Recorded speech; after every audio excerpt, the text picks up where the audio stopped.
இன்னைக்கு பார்க்க போகிறது ரேக் அப்ளிகேஷன்ஸ். ரேக் அப்ளிகேஷன்ஸ்னா என்ன அப்படிங்கிறத பார்க்கலாம். நீங்கள் வந்து ஒரு எல்எல்எம் கால் பண்ணி ஒரு டேட்டா ஜென்ரேட் பண்ணுறதோ, டெக்ஸ்ட் ஜென்ரேட் பண்ணுறதோ, இமேஜ் ஜென்ரேட் பண்ணுறதோ அதெல்லாம் வந்து உங்களுக்கு ஈஸியாக தெரியும். யூஸ்வலாக பேக் அண்ட் ஃப்ரண்ட் எண்டில் ஒர்க் பண்ணவங்களுக்கு ஒரு ஏபிஐயே கால் பண்ணி எப்படி ஒரு யூனோ டெக்ஸ்ட் ஜென்ரேஷனோ இமேஜ் ஜென்ரேஷனோ பண்ணுறவங்கிறது ஒரு ஸ்ட்ரெயிட் ஃபார்வர்டான விஷயம்.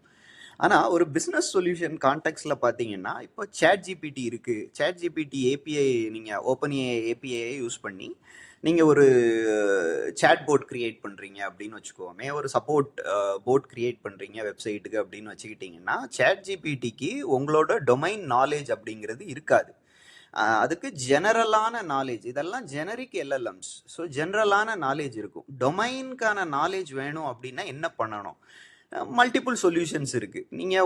நீங்கள் அந்த மாதிரி ஓப்பன் மாடல்ஸ், ஓப்பன் ஏஐ மாதிரியான ஓப்பன் மாடல்ஸ் என்னதெல்லாம் இருக்குன்னு பார்த்து லாமாவோ டீப்சீக்கோ அதை எடுத்துக்கிட்டு அதை நீங்கள் வந்து ஃபைன் டியூன் பண்ணணும். பட் எல்லா கம்பெனிக்கும் ஃபைன் டியூன் பண்ணுற அளவுக்கான பெரிய ரிசோர்ஸஸ் இருக்காது, ஜிபியு இன்ஃப்ராஸ்ட்ரக்சர் இருக்காது, க்ளவுடில் அவ்வளவு செலவு பண்ணி பண்ண முடியாது. சும்மா ஒரு ஸ்டார்ட் அப் இருக்காங்க அப்படின்னா அவங்க அந்த மாதிரி பண்ணணும்னா அவ்வளவு பெரிய ஸ்கேலில் வந்து பண்ண முடியாது இல்லையா? இப்போ ஓப்பன் ஏஐ பார்த்தீங்கன்னா ஒவ்வொரு திருப்பும் அவங்க ட்ரைனிங் பண்ணுறதுக்கு மில்லியன்ஸில் வந்து செலவு பண்ணுறாங்க.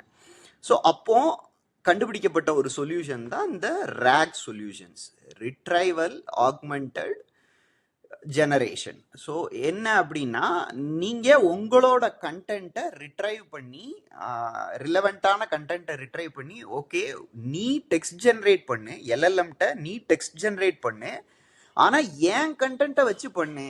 நீ உன்னோட சொந்த திங்கிங், உன்னோட டேட்டாவை வச்சு பண்ணாமல் என்னோட கண்டென்ட்டை வச்சு டெக்ஸ்ட் ஜென்ரேட் பண்ணு. இப்போது ஒரு ஃபார்மசி கம்பெனின்னு வச்சுக்கோங்க, அவங்களோட வெப்சைட்டில் போய் நீங்கள் எனக்கு இந்த மெடிசனை பற்றி வேணும் டீட்டெயில், இது குழந்தைக்கு எத்தனை எம்எல் நான் மெடிசின் கொடுக்கலாம், என் குழந்தையோட வெயிட்டு 20 kg அப்படின்னு நீங்கள் கேட்குறீங்க அப்படின்னா இது ஜெனரிக்கான இன்ஃபர்மேஷன் கிடையாது. இந்த இன்ஃபர்மேஷனை ஃபார்மசூட்டிக்கல் செல் பண்ணுற கம்பெனின்னு வச்சுக்கோங்க, அவங்க அதை ரிட்ரைவ் பண்ணி ஓகே இந்த குழந்தையோட வெயிட்டு இதுதான் வந்து டேட்டா, அதுக்கு என்ன கொடுக்கலாம் அப்படிங்கிற இன்ஃபர்மேஷனை அவங்க டேட்டா பேஸில் இருந்தோ ஏதோ ஒரு விதத்தில் அவங்க அதை ரிட்ரைவ் பண்ணிட்டு எடுத்துட்டு வந்து அதை எல்எல்எம்க்கு கொடுத்தா எல்எல்எம் வந்து ஜென்ரேட் பண்ணி ஓகே ஃபார் யுவர் கிட் இந்த வயசு இந்த ஏஜ் இதுதான் நீங்கள் கொடுக்கணும், இதுக்கு மேலே கொடுக்கக்கூடாது அப்படிங்கிற இன்ஃபர்மேஷனை அது கொடுக்கும்.